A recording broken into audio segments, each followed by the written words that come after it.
Welcome to Yachtfemme, where we talk about the women that make the yachting industry. I'm your host, Andrea Tagliaferro. Learn who they are, how they got into yachting, and what they do today. Marcela is a Monaco resident and owner of Onboard Consulting in Monaco. She specializes in corporate strategies for yachting companies. She has done the business development for Icon Yachts Shipyard in the Netherlands. Founder of YBY Monaco, an active member of the yachting industry, owns her own sailboat, and if you follow her on Instagram, she's always on the water. She's currently developing a new super yacht hub, writing the first textbook in yachting, and always keeping busy. Hi everyone, super excited for another episode of Yacht Femme. I am here with Marcela. I'm such a fan of Marcela. I was dragging her and after her to get on Yachtdame, and I finally got on the platform. I have so much admiration for what she does. She also comes from a Latin background, so it's just like, please, make it, and she represents us so well. So this is Marcela. Hi, Marcela. Thank you so much for joining us. No, thank you so much. It's always a pleasure. Always so much fun. So, Marcela, for those in the yachting industry or those that aren't in the yachting industry and don't know you, can you share who you are? What do you do in yachting? A little bit of what is your background? Right. So my name is Marcela. I was born in Guatemala, but I've been a Monaco resident for over 7 years now, and I've been in Europe for over 15 years. I am a business consultant. I do the corporate strategy for companies in the yachting sector mainly, and I have my own consulting company called Onboard here in Monaco. And yeah, I help basically companies achieve their goals and their objectives, and then I follow them through all the process, and I work in different projects.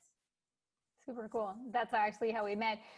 For the longest time, she had this big client, Icon Yachts, and that's how we got to meet. Um, can you tell us your story? I know like you've given this in so many interviews, but just tell us, how was it that you ended up in the yachting industry? Right. So I think like everybody else, nobody chose yachting. Yachting it just happened by chance. So I was studying at the International University in Monaco. I was doing my undergrad in Bachelor of Science in Finance. And then, like every business student, I was completely brainwashed that finance was the only job you could go to. So then I was working at Merrill Lynch in Monaco, and then 2008 hit. So it was big financial crisis, and then Merrill Lynch actually got bought by Bank of America. So then I was looking for a job, and then here in Monaco, there's not too many industries. Like either you're in hospitality, working for SBM, like the big hotels, or you are in private banking or yachting. And then there was a company in Antibes selling underwater lights, and then they actually needed somebody just for the languages. They wanted somebody that speaks French because the office was in Antibes, and then they needed somebody that speaks Italian so they could, go and sell to the shipyards, and then English of school, of course. So I was kind of like in between Fort Lauderdale, Antibes, and Italy, and then the rest of the world. So I started my yachting career actually selling underwater lights and selling LED lights, something that nobody needs, that it didn't exist. People didn't know what underwater light is. And it was such a big challenge when I was trying to tell people you need to open a hole in the hole, they would just say you are crazy. So, nowadays there's a million of underwater lights companies. Now every yacht in the world has it. And then when I look at the port here and I see all of the lights, I just wish I could go back in time to my past self and then tell me it's going to be okay in the future. It will happen. Everybody wants this. So if you didn't catch that, she needed to know 3 languages to land her first gig in yachting because it's so international. But really, how many languages do you speak? I speak Spanish, English, French, Italian, Portuguese, and I'm married to a German. So I also speak a little bit of German. There you go. So humbly, that's it. You also in your studies had a very international background, which of course has, I think, and I'm assuming here, has helped you in your success in the yachting industry, because when we come together at these shows, we have people from all over. Can you tell us a little bit about that international background? Yes. So, I mean, I was born in Guatemala, but my dad is American and my grandparents are French. My name is Royer, very French. And I was actually, I studied in the US in my high school, and I had a very international upbringing. And then my universities, I studied in Monaco, in Miami, Boston, Dubai, and London. And I one of the reasons I chose Holt Business School to do my MBA is because it's the most international school in the world and it has campuses all over the world. And then after having my work experience, I realized that it's not who you know or what you know, but it's all about cultural sensitivity. And I was in big boardrooms with Italians and with the Germans and with Brazilians. And then, having the cultural sensitivity was a big deal. And I wanted to learn how to do business in different cultures. So that actually became my passion. And during my MBA, like I said, I studied in Boston, Dubai, London, but it was like there was, I don't know how many nationalities per class, but there was not more than two people of the same nationality. So you were Ah, actually do a lot of team building with like people that you don't agree with. And then believe me, getting a consensus between like a Brazilian and Indian and a Norwegian is like a challenge. And then, but this helped me a lot in real life because, at Icon Yachts, we did a partnership with Sunseeker. And then the CEO of Sunseeker is an Italian. And then, having like a meeting with an Italian and the English and the Dutch, it was not a problem of getting to understand. it was just like it was a cultural clash. So I was there kind of like the, you know, translator, cultural translator, Cultural translator. managing egos and managing expectations. And then I understood I'm able to read between the lines to see what they really think and what they really want. Because, the British, they're always like beating around the bush. And then Dutch people hate that because Dutch are super blunt and super direct. So there's a lot of experiences that I've been gaining. I have the honor to be sitting down with the royal families of Bahrain, of Saudi, of Dubai. I've been with, the Russian oligarchs, and then, I've been with like Chinese and Asian millionaires and billionaires. So I've had the pleasure to sit down and do business with all these different cultures. So I've learned really a lot about how to do, business with the different je ne sais quoi. That's great. I love that you said that because one of my passions when I started doing my travel blog was that I found that a lot of people would get to a place and experience and be able to just translate word for word, but they were missing so much because they weren't able to translate what they were expecting, what the culture of like, why are they doing this? How can I get around it? How can I actually have an integrated experience? So I think that's amazing. And also the fact that you have a niche. It's not only a cultural interpretation, it's a cultural interpretation at the business level, at a high luxury level, which is a completely different vocabulary from another industry. It's very focused and it's Yeah. amazing. You've been in the industry now for 12 years. What changes have you seen, positive or negative? What have you seen aside from the underwater lights, which I'm sure was awesome to you for you? What else have you seen change? So I saw a trend that everybody wanted to go bigger and they wanted bigger yachts, and then they realized that it's actually very unpractical, because you cannot go to ports, and it was kind of like a race of who has the biggest yacht, and then they realized it was a stupid race, a very expensive one. So yeah, so I've seen yachts going from really big to really small, Oh, and sorry, before you go on, what is big and what is small for those that don't know that? right. So I actually just started the Super Yacht Academy at the Yacht Club of Monaco, and we do a course, and then the first class is what is a yacht, and the different sizes. There are different types of hulls and different types of production styles. Anyways, so a boat is up to 24 meters. I don't know that in feet for your American audience, and I think it's 100 feet maybe. And then basically the difference between a boat and a yacht is that a yacht has crew. So if you need crew, then it's a yacht. If you can, cruise it yourself and you don't need any help, then that's a boat. So I specialize in yachts over 50 meters. So that is my niche inside this niche. And I specialize in anything between 50 meter, let's say, to 90 meter. And then before everybody was in the 40-50 meter size range, and everybody wanted to upgrade to the 60 meter, and then there was a big trend of the 80 meter and the 100 meter plus. There's only about 150 yachts of over 80 meters, so there's not a lot of giga yachts. But yeah, I mean, there was definitely a boom of everybody wanted the 100-meter plus yacht, and now I see that they are back into the more manageable size, like around 60 meters. Hmm. Interesting. When we were building a yacht back in Florida, one of the things that the owner, of course, wanted all these amazing things and all these features of the boat, but he didn't want to go over a certain size because he had a cap on how many crew he wanted on board. Right. Because he really wanted to use it as a second home. And he's like, if I need more than it, I don't remember the number. It was small. It was like, I don't want more than 6 crew. That's Yeah. counting the captain. That will be the end for me. Yeah. So Actually, also in teams productivity, it has 6 is kind of like the max. Like if you have a marketing team or whatever, or if you want like really efficient things to happen, it has to be less than 6. More than 6, it becomes too much drama and it goes out of hand. So 6 is like the magic team number. oh, well, good to know. A question during the pandemic.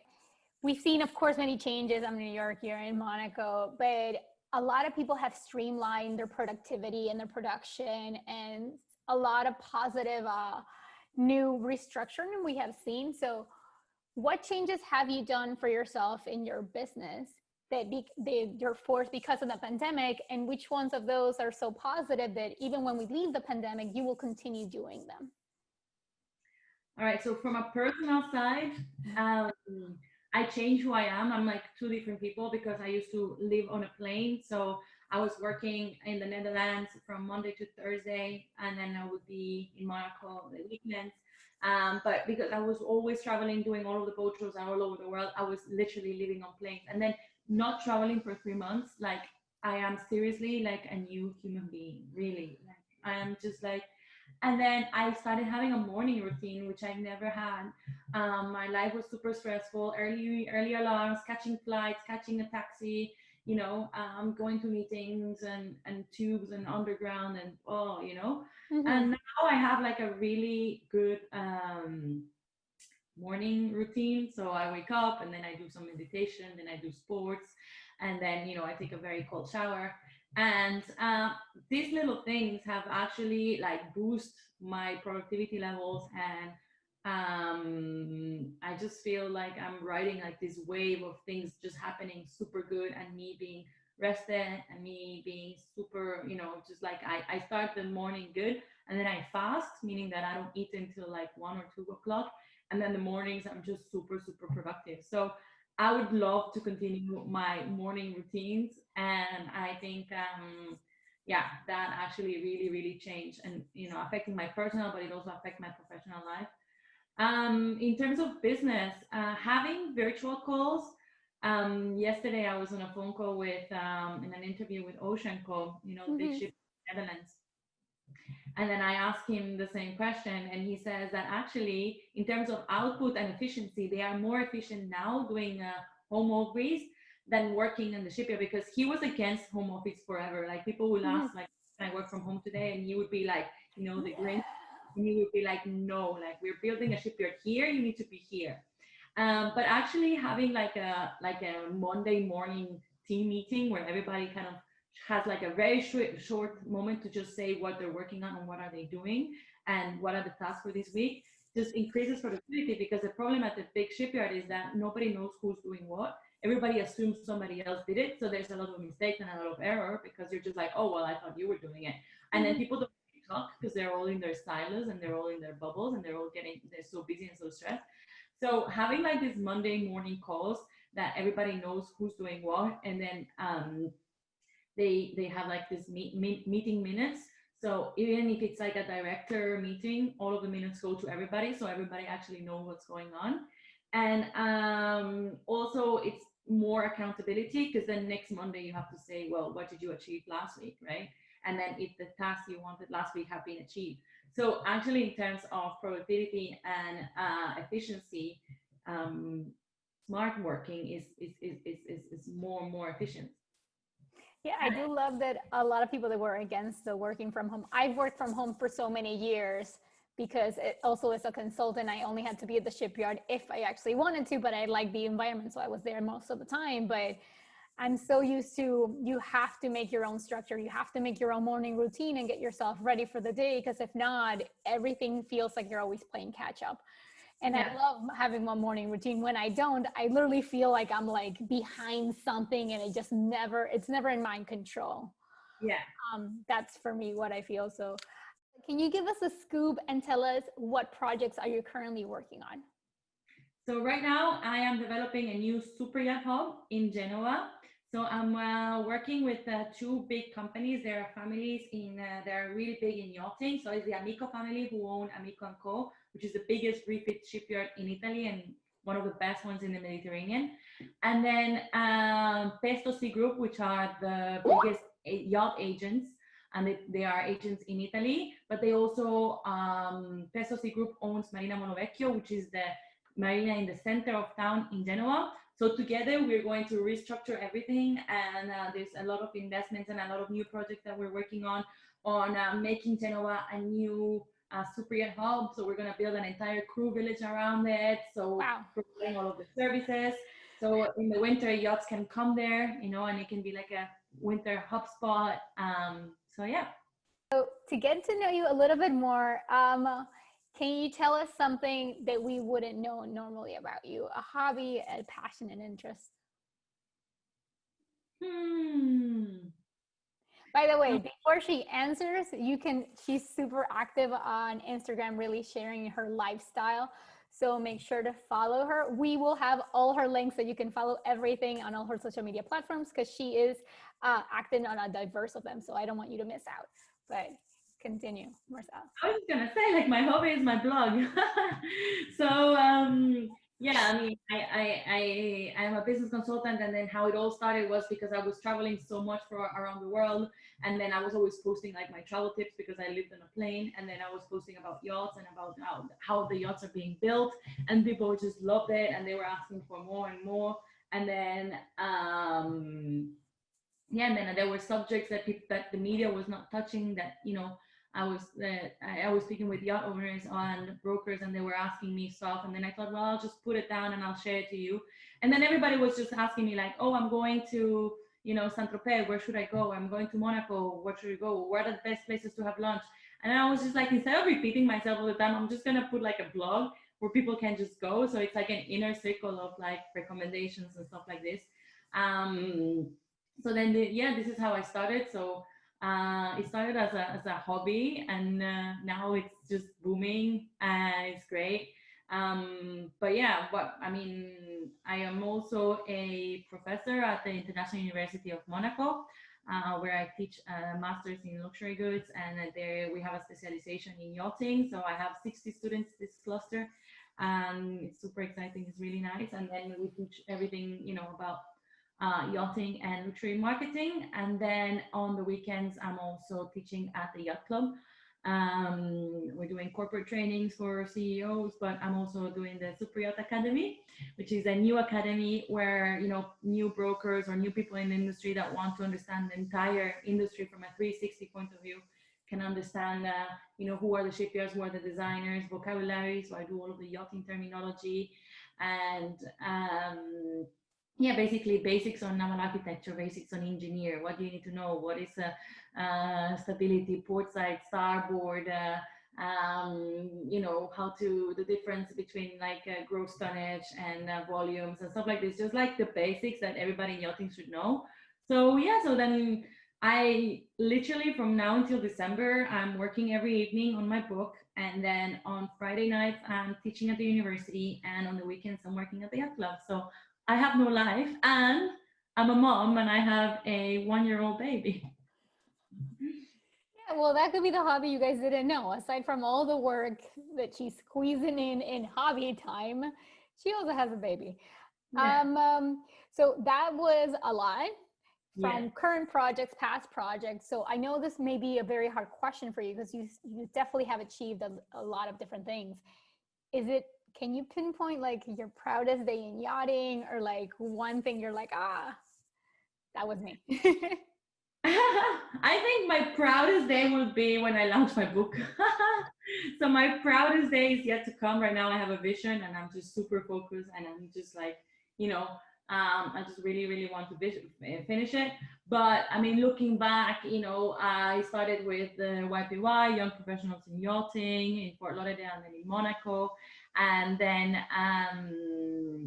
yeah, I think this was the idea that I wanted to just learn, and I wanted to know how does paint work and how does insurance work, and then I wanted to start organizing this association where people can just share what they do.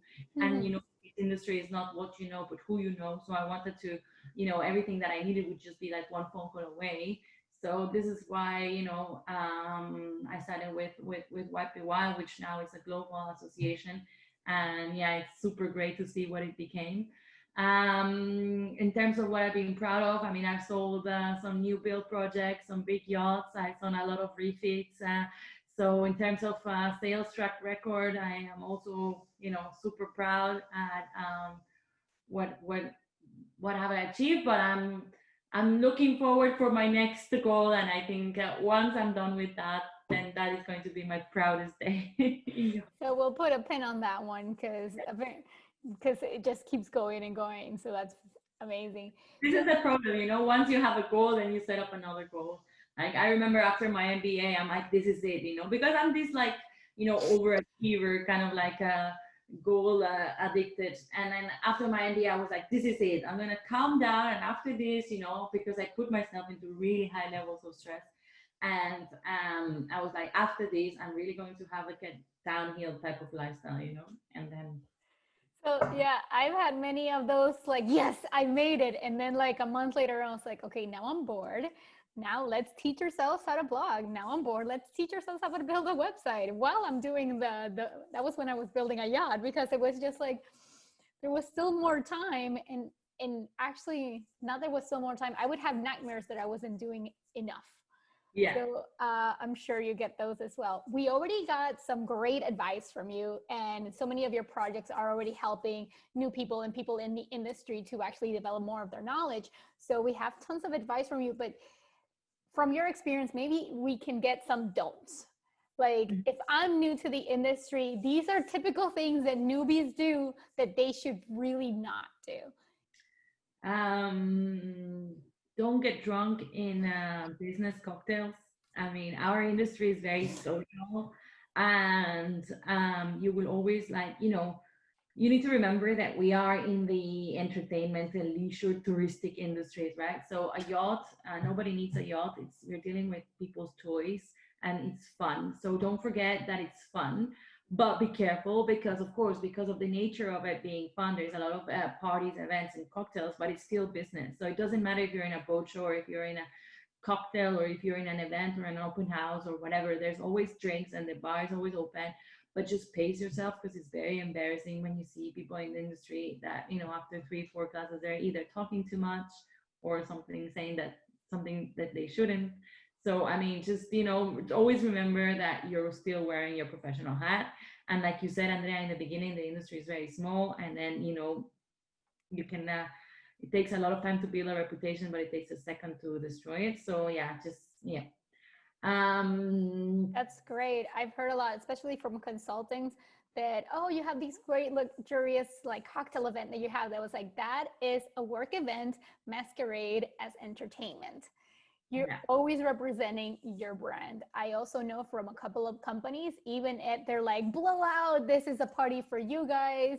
Whoever got drunk the next day at their like morning meeting, they would get a tap on the shoulder for the people that were not coming back because Yeah. they overdid it at these, you know, places where you can, like there's Yeah, no. but the Monaco Nacho as well, the people like end up in like hospitals, and like, like What?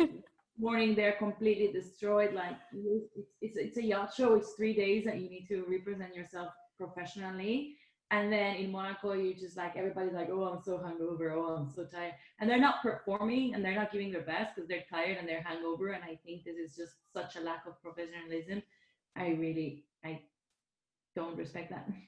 No, I think that's great advice, especially like you said, it's not a 1 day event. It's 3 days events at the show, but if you're really in their business, you'll have follow-up meetings and follow-up. So it's not like you're done. And by Yeah. the way, there is no amount of water, they will bounce back your skin for hydration, and you will be in photo ops throughout the whole time. So be mindful, because we will take that picture and put it on social media. Marcela, thank you so much for all your advice and all your insights. We keep going for hours and hours with everything. That's why she's writing a book. I hope it's coming up at the end of December. So I think everybody in yachting should read it, because I find, like, when I speak to people, like, for example, charter brokers don't really understand anything about yacht design. People yacht design don't understand the life of the shipyard, and there's a lot of terminology, vocabulary. There's a lot of things. So I think, like, if you want to succeed in the yachting industry, then you need to study it. And then, in the problem with the yachting industry is that there is no reference, so there is nothing else. So this is the first time that you can actually, like, have a book and you can learn about it. And but it's also great for crew that want to move land days, or for yacht owners that want to really understand the entire process and who's behind it and the entire industry behind their yacht. So yeah, stay tuned, and it's coming up soon. Yeah, well, we can't wait. We'll definitely have another talk to promote this book tour. Yes. Well, Marcela, thank you so much. I cannot wait. As a scoop, Marcela will be interviewing me shortly, so I am very nervous. Thank you for agreeing for that. You will do great, and I look forward to it, as always. Thanks. Okay, guys, see you next time. Bye. Thank you so much for listening to Yachtfemme. If you like what you heard, please like, subscribe, and comment. Your comment will help us reach a broader audience. And don't miss the next episode. Bye!